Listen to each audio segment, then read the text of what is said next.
Como dice mi mujer, no hace falta que le pongas mucho volumen porque vengo yo con el incorporado. Calma a las fieras, el heavy metal, descarga y vas a casa suave como un guante. No es acción. Ahora.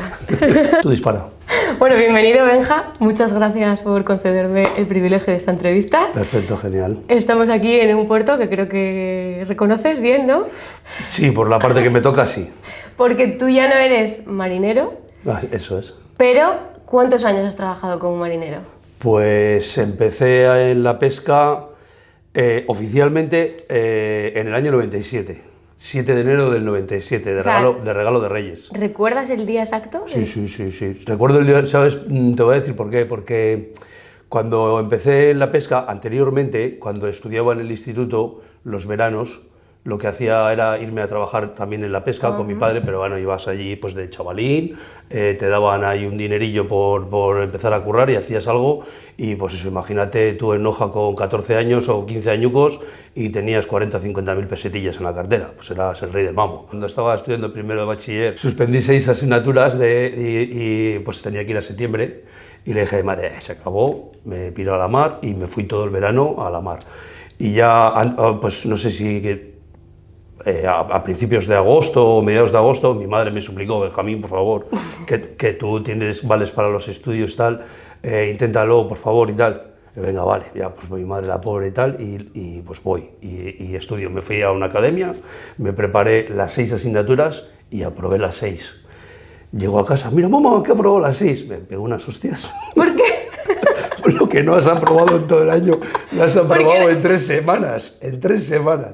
Ahí supo que era porque no quería realmente estudiar. Evidentemente. Pues me picó el gusanillo de que me gustaba tener dinero en el bolsillo y aparte de eso también, pues sí que veía que compañeros míos, amigos, que son personas que habían conseguido estudios superiores, universitarios o todo, pero la gran mayoría de ellos luego no desempeñaban o no desarrollaban una labor o una carrera o no trabajaban en lo que habían estudiado, sino que diversificaban por otras ramas, incluso muchos se degradaban de sus estudios con su puesto de trabajo. Entonces, ¿tuviste la pesca como una salida? Yo vi la pesca porque tenía todo, o sea, mi padre era el dueño de la embarcación y quién mejor que tu padre para enseñarte y qué mejor que seguir el legado, ¿no? Me gustaba y digo, pues aquí hay futuro. Y ahí disparé. Ya en diciembre estaba cursando segundo de bachiller y ya había suspendido un montón de asignaturas y tal, y le dije a mi madre... ¿Aposta? Pues la vida del chavalín, pues imagínate, eso es, beber y fumar. Y luego, pues, a posteriori, tengo ahora 45 años, craso horror no haber estudiado más, no haberme formado más en la juventud, porque valía para ello, no se me daba bien estudiar. Pero no era tu momento, si no, no hubieses vivido igual lo que has vivido hasta ahora. Está claro, hubiese sido otra vida. Por ejemplo, me perdí la vida universitaria, que luego la conocí a través de la que es ahora mi mujer, pero cuando éramos novietes, pues estando allí en Santander, vivías la parte de salir de fiesta de la universidad y luego te quedabas como, esta tenía que haberlo hecho yo. Porque vosotros, depende de la pesca, la temporada, pasáis más o menos tiempo fuera de casa. Eso es. ¿Cómo se lidia con ese día a día y con una vida personal cuando a veces estáis tiempo fuera sin venir a puerto incomunicados? Bueno, incomunicados, cuando empecé yo en la pesca, pues igual sí, porque estamos hablando que no había ni móviles. ¿Vale? Mi padre tenía un móvil que era un ladrillo así y podías llamar a casa y tal. Sí, que los tiempos han cambiado mucho. Han cambiado muchísimo, las comunicaciones sobre todo. Ahora los barcos tienen internet, para que te hagas una idea. O sea, la gente no está incomunicada nunca. Y antiguamente, pues yo, todavía anteriormente a la fecha en que embarqué yo recuerdo en esta cofradía cuando estaba Pepín, que era la voz del mar, el hombre de la radio, era el que comunicaba a las familias cuando había un nacimiento, un fallecimiento o algún acontecimiento importante, llamaba por radio y tenía el micrófono de la radio con el micrófono del teléfono y te comunicabas así. ¿Era el intermediario? Era el intermediario y tenías que decir cambio y ¿qué tal estás, papá? Cambio y luego al final pues yo tendría 8 años o 10 años ya todo el rato, cambio, papá, cambio, papá. Y era muy que ha cambiado muy eso arcaico. De las comunicaciones, pero aún así es duro el pasar tiempo fuera. Sí, te acostumbras, porque ya te digo que luego cuando te haces pescador, pues ya sabes que sales el lunes a faenar y como se dice en el argot, sabes cuándo sales, pero nunca cuándo vuelves. O sabes que vas a volver al día siguiente, pero tampoco sabes a qué puerto, porque sales de Santoña y mañana apareces en el País Vasco o en Asturias o en la otra punta de Cantabria o donde estén los peces. Vas en busca de ello. ¿Y cómo es un día a día en alta mar? Tenéis, porque es yo creo que un gran hermano de alto riesgo, ¿no? El convivir con una tripulación, tienes que tener confianza y disciplina, porque si no... Siempre contaba el chascarrillo este de, o sea, ¿sabéis lo del gran hermano eso? Sí, pues aquí es todos los días, porque no es problemática, ¿no? Pero sí que es verdad que aparte de las horas de trabajo, que son muchísimas, luego hay que hacer una convivencia a bordo, en unos espacios muy reducidos. Ten en cuenta que en un sollado, que es la mitad de este habitáculo, van a dormir, cambiarse de ropa y convivir 10 personas o 12, ¿vale? Y entonces... Una de las, por ejemplo, luego cuando me tocó ya la parte de ser el patrón, una de las cosas de los engranajes que tienes que controlar es que las personas, los trabajadores, los marineros que tienes a tu cargo, sean buenos trabajadores, pero luego también sean o buenos tengan compañeros. Buenos compañeros, que haya convivencia. Porque un tío no me sirve de nada, un tío que es un trabajador, un marinero de la hostia, pero luego está a la gresca todo el día con... ¿Y te dan ganas de tirarle por la borda? No, pues no suma. Al final tienes que restringir... Un equilibrio, ¿no? Eso es. Prefiero a alguien que igual que no sea tan buen, o bueno, un trabajador normal y corriente, pero que el equipo esté compensado en el trabajo y en la convivencia, porque ya te digo que son espacios muy reducidos y son muchas horas juntos. Yo con mi socio o con las personas que hemos estado en el barco, he estado más que con mis padres, que con mi mujer. Sí, que es una relación casi pues eso, íntima, ¿no? De hermano, padre, tío, primo, somos todo. Esa canción de Marinero, marinero, enciende bien la candela, ¿se come bien en alta mar o pasáis hambre? Yo te digo que he tenido, bueno, he pasado por todos los puntos, porque claro, en mi barco, por ejemplo, siempre hemos tenido un cocinero o una persona encargada de la cocina. ¿Y solo se queda en cocina? No, hace las funciones de marinería y también luego se le paga una parte por tener ¿Un extra por tener esa responsabilidad. Y hemos tenido la suerte de que son personas que nos hacían las cosas que nos gustaban y sabroso, bien, rico. Luego hemos tenido a veces que no teníamos, pero han sido jornadas o periodos de tiempo muy pequeñitos en los que no había un cocinero asignado, entonces la tripulación era por turnos, cada semana 2 tripulantes se encargaban de cocinar, pues imagínate. ¿Y el que no sabía cocinar? Pues tipo mili, sopa de patatas o sea, era patatas fritas con filete, filete de pollo, filete de ternera, salchichas y huevos con jamón. Se acabó. O sea, tampoco está mal el menú. Bien, pero por ejemplo, en trabajos de estos, que muchas veces estás a la intemperie, frío y tal, necesitas coger energías. Muchas veces unas alubias, unas lentejas, un plato contundente, caliente, pues cuando no estaba el cocinero, nadie hacía alubias, bueno, o sí, pero de la fabada, litoral, de la abuela comprada, ¿no? ¿Sabes? O un día de mucho trabajo, pues le mandas al cocinero, oye, vete quitándote la ropa de trabajo para cuando termine la tripulación, que esté la comida en la mesa y tal. Y claro, ya sabía que a las 5 de la mañana, después de haber estado escogiendo 4 horas, un chocolate caliente con una media barra pan, entraba como un cohete. Has hablado del buen ambiente entre la tripulación en el interior. Este mundo que a veces puedes conseguir bastante dinero, a pesar de la dureza, que también hablaremos, ¿hay mucha competencia entre barcos patrones? Toda. ¿Sí? Toda. Ten en cuenta que... si no lo pesco yo, ¿lo pescas tú? Sí. ¿O hay pesca para todo? Vamos a dividir, yo lo dividiría, o siempre lo divido, 50-50. El 50% del éxito que vayas a tener en la pesca, en las capturas, va a ser la tecnología que tengas a bordo, la capacitación que tenga la embarcación, la destreza del capitán, del patrón, y la destreza de la marinería, que todo esté bien engranado y que todos sepan su función y todo funcione perfectamente. Eso es el 50%. Pero luego está el otro 50% que para mí es vital, que es la información. O sea, incluso en cualquier negocio, yo creo. Pero aquí nos servimos mucho de las comunicaciones radiofónicas y entonces el saber dónde, cuándo, qué y cómo se pesca Eso es vital. Entonces, lo que hablamos, las cuadrillas, que son al final grupos de gente o de patrones con los que tienes más afinidad, pues son con los que estás más comunicado. Entonces, si yo encuentro un banco de peces, primero hablo con mi cuadrilla y les digo qué, cuándo, cómo y dónde se... Bueno, como todo en la vida, ¿no? Al final eso es. Avisas a tu amigo de tu trabajo en vez de... ¿no? Es por afinidad, o por intereses, o porque incluso a veces pues estamos trabajando a medias, que también hemos trabajado en mi empresa, hemos trabajado a veces con compañeros, que es lo que se ganaba, se hacía un monto y era a medias. Entonces, ¿a quién vas a llamar primero? Al que está a medias conmigo, es evidente. Y luego, pues luego todo se sabe, porque ese habla con el otro habla con el otro, pero claro, en el mundo de la pesca, el que llega ¿Primero? 30 minutos tarde, ya solo hay escamas, ya no están los peces. Y en el tema de lo económico, la dureza y el esfuerzo que conlleva un trabajo como marinero, ¿compensa con lo que se puede ganar económicamente en una buena temporada?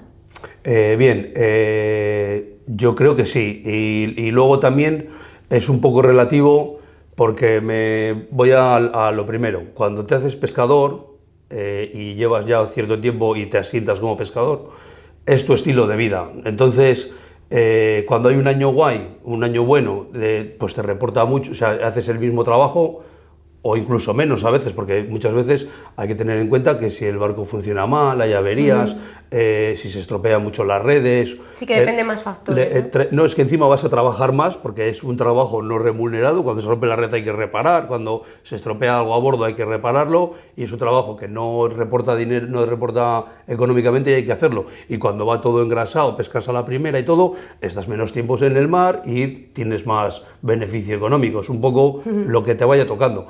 Pero es un trabajo que hoy en día, visto cómo están los sectores en tierra y que para la pesca, lo que es en tema marinería, tripulación, pues no se requiere habilidades ni conocimientos, solo hay que sacarse la titulación, la formación mínima básica, y cualquier persona sin ningún tipo de estudio puede acceder a un trabajo. Pero que pueda acceder no significa que pueda valer, ¿no?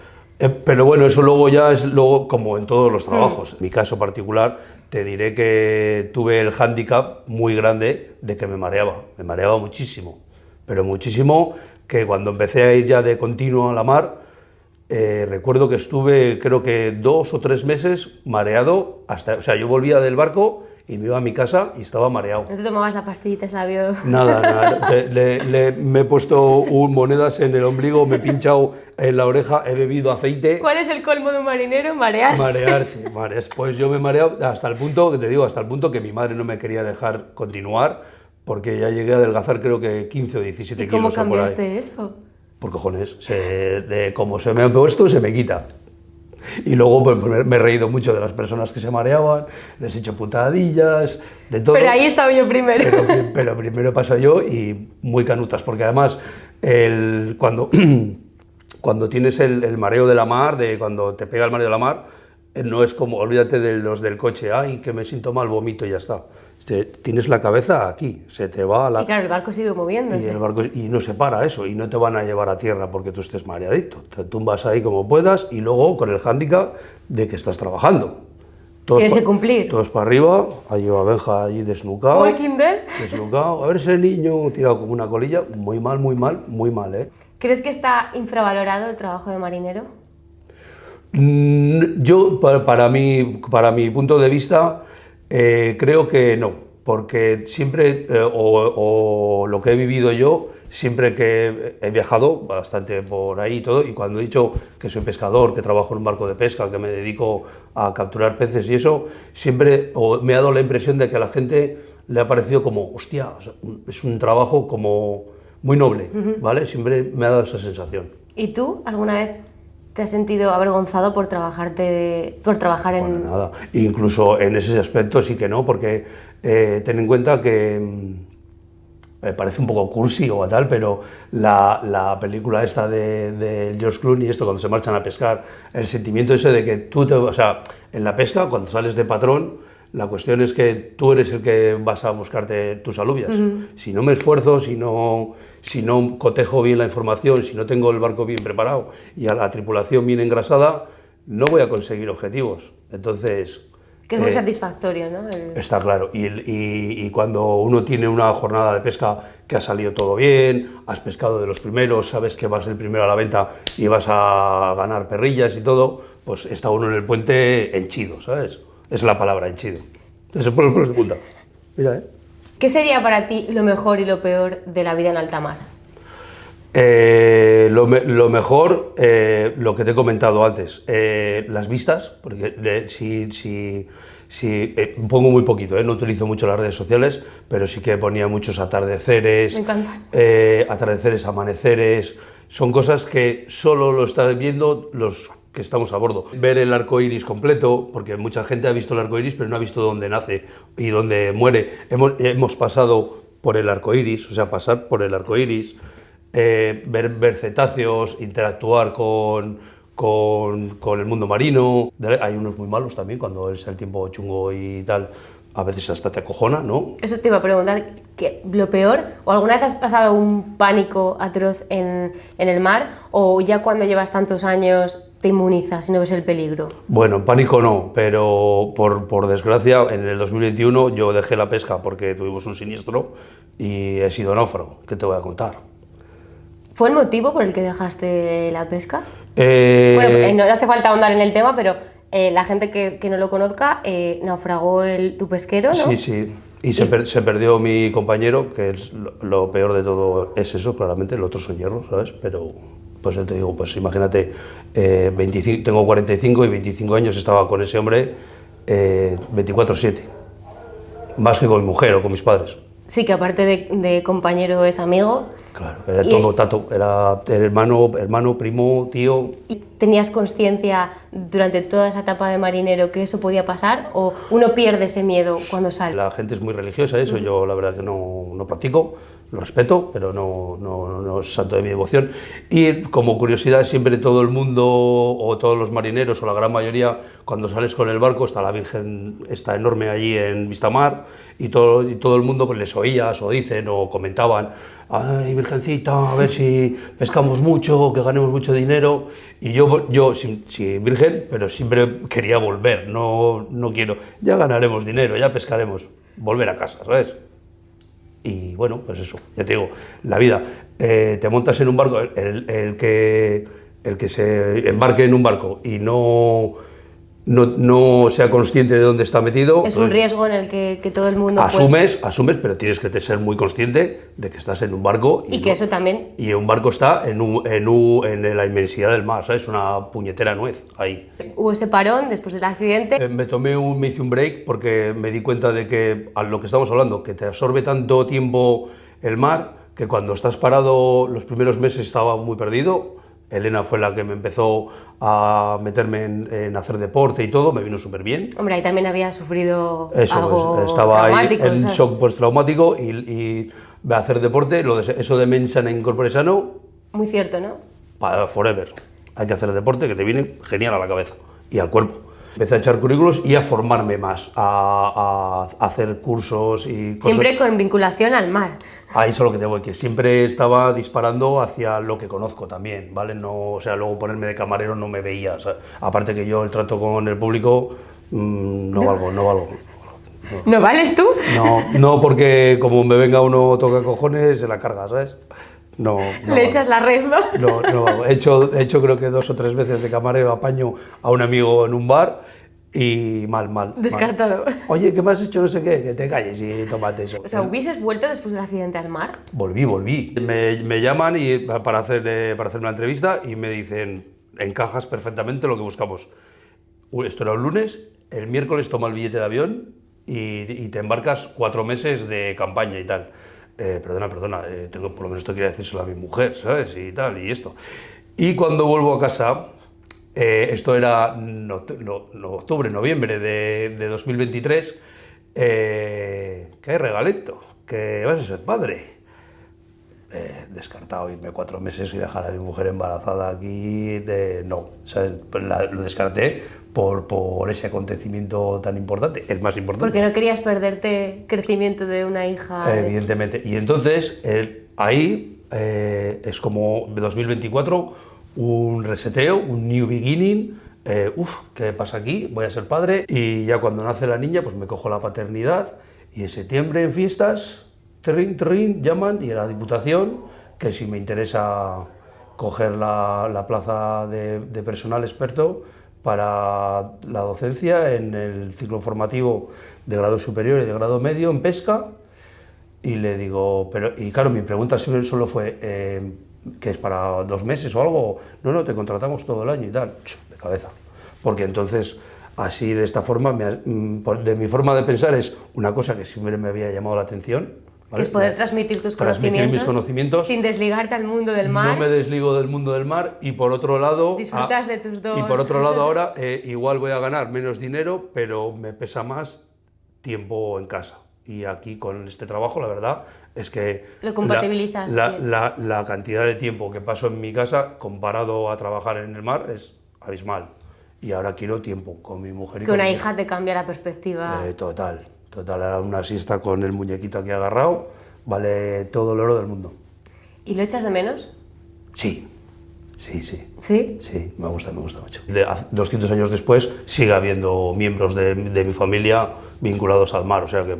Que lo llevas en la sangre, ¿no? Salitre, yo creo que si me pinchas saldrá por ahí algo de sal. ¿Y llevas en la sangre eso que dicen de en cada puerto una mujer? No. Incluso eso es muy mítico. ¿No es tan real? Yo creo que no. No te quiero poner un compromiso. No, pero yo creo que no. Incluso, no sé, o sea, es que yo voy a hablar de mi caso personal, no me cambio yo a Milena por nadie. Porque ¿qué es Elena para ti? Todo, porque imagínate que hace poco estábamos comentando así de chorrada de Benja, que llevamos más tiempo juntos que separados, ¿sabes? Claro, nos conocimos, ya tenía 16 años y yo 20. Voy a hacer 25, pues, o sea, 46. O sea, sí crees en el amor para toda la vida. Sí, incluso te diré que yo de chaval, de esto, cuando yo pensaba que iba a vivir de las mujeres, que iba un tío ahí, ¿sabes? Que siempre he tenido éxito y tal. Y mi padre siempre me dijo... ¿Éxito en el tema amoroso? Sí, pues hombre, de esta con la otra, tal, jiji, jaja. Y me dijo mi padre, a todo cerdo le llega su San Martín, y el mío en vez de San Martín se llama Elena Redondo Pérez. Y ya para acabar, Benja, ¿cómo y por qué te gustaría que te recordasen? No lo sé, no me lo planteo, soy muy joven. No te estoy matando. Me considero una persona jovial, me considero una persona que si necesitas algo de mí y yo te lo puedo ayudar, ayudo, y para cuando yo pida algo también, ayuda, que no sé, es un poco quid pro quo mi estilo de vida, no necesito religiones, ni doctrinas, ni nada. Trata a la gente como quieras que te trate y si puedes hacer bien, hazlo. Y luego, a partir de ahí, si esas directrices las cumplo bien, pues seré recordado como una persona grata. Si eres un cabronazi, pues serás persona non grata. ¿Que has llegado a un punto de tu vida el mejor, puede ser? Sí, se me ha tocado la lotería. Por una desgracia muy grande, ahora me ha tocado la lotería, porque ahora tengo a la niña y estoy ejerciendo una profesión que sinceramente me parece muy bonita. Pues me alegro un montón, Benja, que muchísimas gracias por la entrevista. Muy bien. Y nos vemos cerquita del mar. Siempre. Gracias. Bien, ¿no? ¿Os ha faltado algún gag gracioso o algo, Puedes saludar a la cámara, lo que quieras, tu cámara. That was it.